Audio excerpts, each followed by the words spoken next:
Have you ever come across a shiny black stone and wondered, could this be a raw black diamond?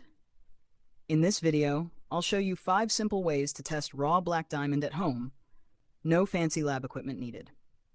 First, the scratch test. Diamonds are the hardest natural material on Earth. Try gently scratching a piece of glass or ceramic with the stone. If it leaves a clear scratch without getting damaged itself, it might be a diamond. But be careful, other hard minerals can scratch glass too. Second, the light and transparency test.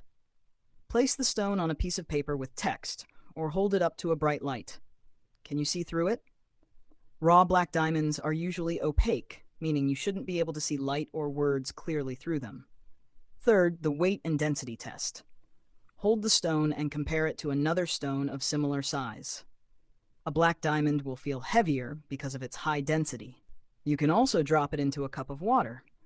If it sinks straight to the bottom without hesitation, that's a good sign. Fourth, the thermal conductivity test. Diamonds conduct heat extremely well. Touch the stone with a piece of warm metal or a heated tool. If the stone remains cool to the touch, it could be a diamond.